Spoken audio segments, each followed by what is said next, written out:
Não, ninguém nasce imbecil ou sem noção do mundo. A gente é feito de imbecil.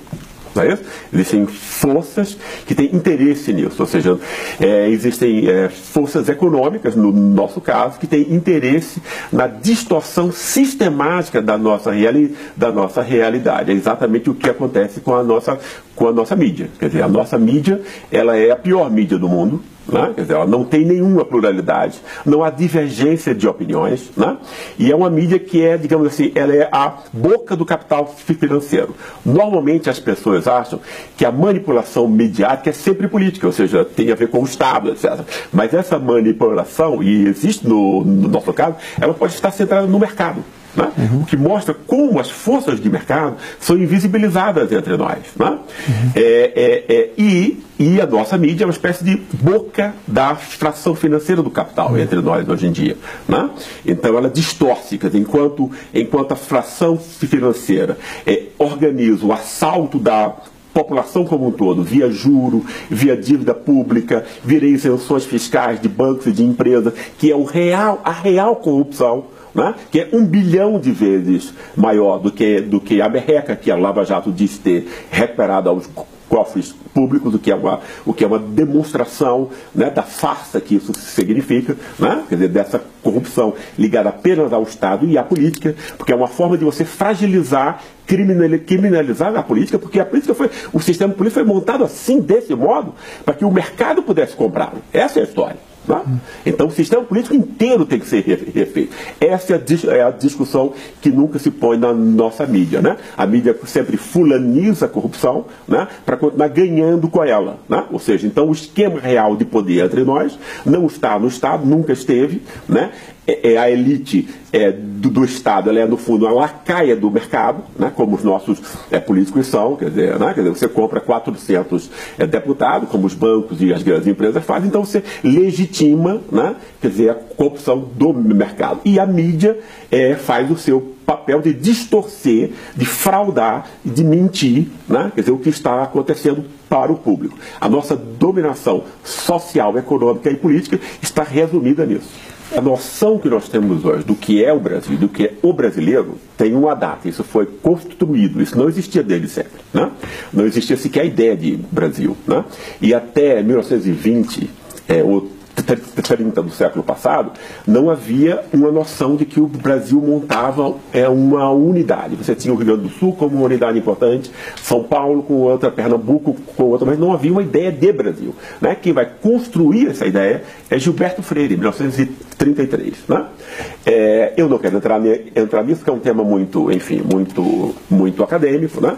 Mas ele constrói essa ideia de que a gente vem de Portugal e tal, que é uma história que não é verdade, porque em Portugal não havia escravismo e no Brasil havia escravismo desde o ano zero, e a partir do escravismo se montam todas as relações da forma de família, de justiça, de política, de economia. Então a gente descende do escravismo.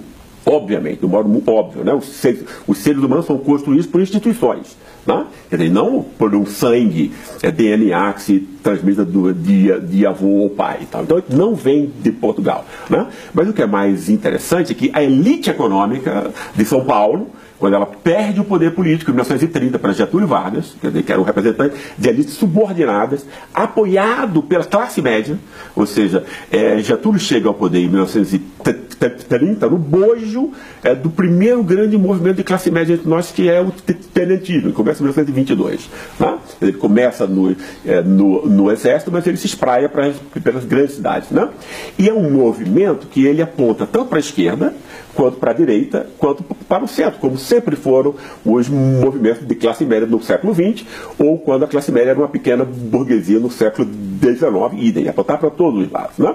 O que foi que a elite paulistana fez? Olha, eu preciso controlar a classe média, né? Controlar a classe média pelo espírito, porque é a classe média que lê, letrada, porque as classes populares, os novos escravos, não é isso?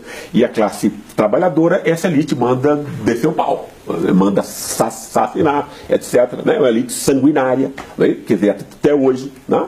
Etc. Quer dizer, com a classe média, que no fundo a função social da classe média é exercer a dominação em nome dessa elite que é muito pequena. Então, precisa de delegados que vão supervisionar, controlar a produção no mercado, legitimar, justificar a dominação, etc, etc. A classe média faz isso. Esse é o papel dela, né? E a elite precisava, então, da classe média. Ela não pode mandar bater na classe média. A classe média tem que conquistar, né, pela cabeça, pelo convencimento. Então se criam, nessa época, os grandes jornais que funcionam até hoje. Né? Os mesmos jornais que sempre mentiram sobre o que era o país e sempre mentiram em nome dessa pequena elite. Né?